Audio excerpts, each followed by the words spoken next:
शादी के बाद अधिकारी बनने वाली पत्नी ज्योति मौर्य तो याद ही होगी, जिसके बाद न जाने कितने पतियों ने अपनी पत्नी को पढ़ने और कुछ बनाने का सपना छोड़ दिया।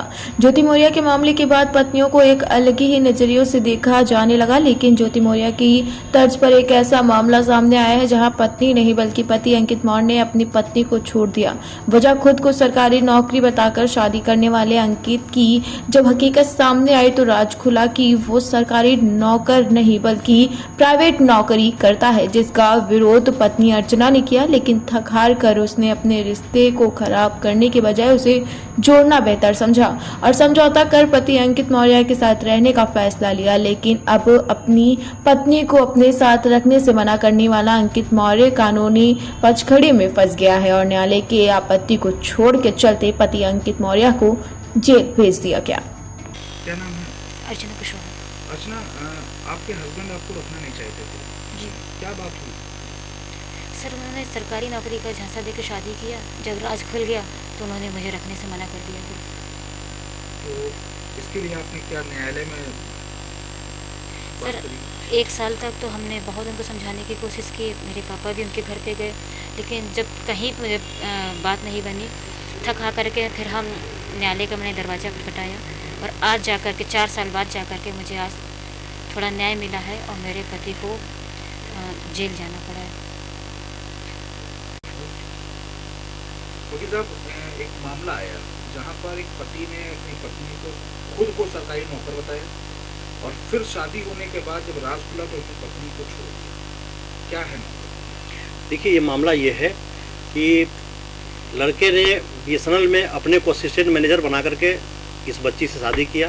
उसका नाम, लड़के का नाम अंकित मौर्य है और लड़की का नाम जो है अर्चना कुशवाहा है, जो कि अहिरवा कानपुर की रहने वाली है।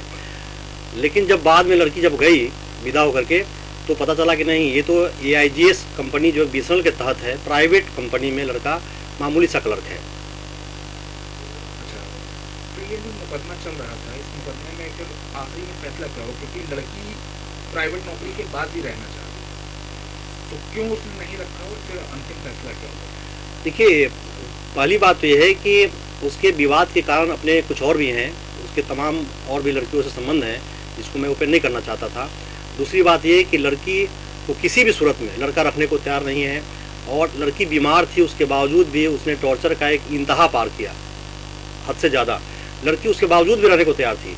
अब जब लड़की को आप रखने को तैयार नहीं हो, फिर भरण पोषण का मुकदमा जब हमने किया तो 5,40,000 का अमाउंट हो गया पिछले 5 साल में। आप कोर्ट के अंदर पैसा नहीं दे रहे हो।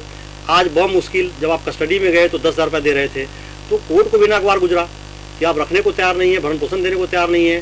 तो 5,40,000 का जो रिकवरी है और उसमें भी आप आसानी से कोर्ट में नहीं आए हैं। ऑनरेबल DGP महोदय लखनऊ उत्तर प्रदेश सरकार को बार बार नोटिस कोर्ट ने भेजा, तब जाकर के लड़का आज कोर्ट में अपियर हुआ है। जबकि इसके पहले SHO को, SP फतेहपुर को बार बार नोटिस दिया गया। तो आसानी से जब लड़का कोई कोर्ट में नहीं आया है और न्याय का पालन नहीं किया है तो जाहिर सी बात है कोर्ट को भी नागवार गुजरा, उसका जो एटीट्यूड था, उसका जो व्यवहार था। तो फैसला क्या हुआ है? ये मुकदमा कहाँ पहुँचा? इस मुकदमे में रिकवरी वारंट जारी थी और AW और RW। AW का मतलब है जो आपका व्यक्तिगत गिरफ्तारी है, वो है अरेस्ट वारंट था और रिकवरी वारंट दोनों साथ में था।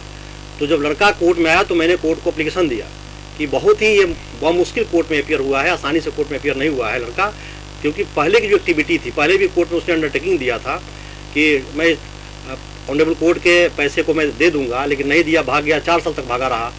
तो कोर्ट को लगा कि हाँ, ये ब्लॉफ मार रहा है और आज भी जब वो देने को तैयार नहीं हुआ तो कोर्ट ने हमारी एप्लीकेशन को स्वीकार किया और उसके बाद उसको जेल भेज दिया।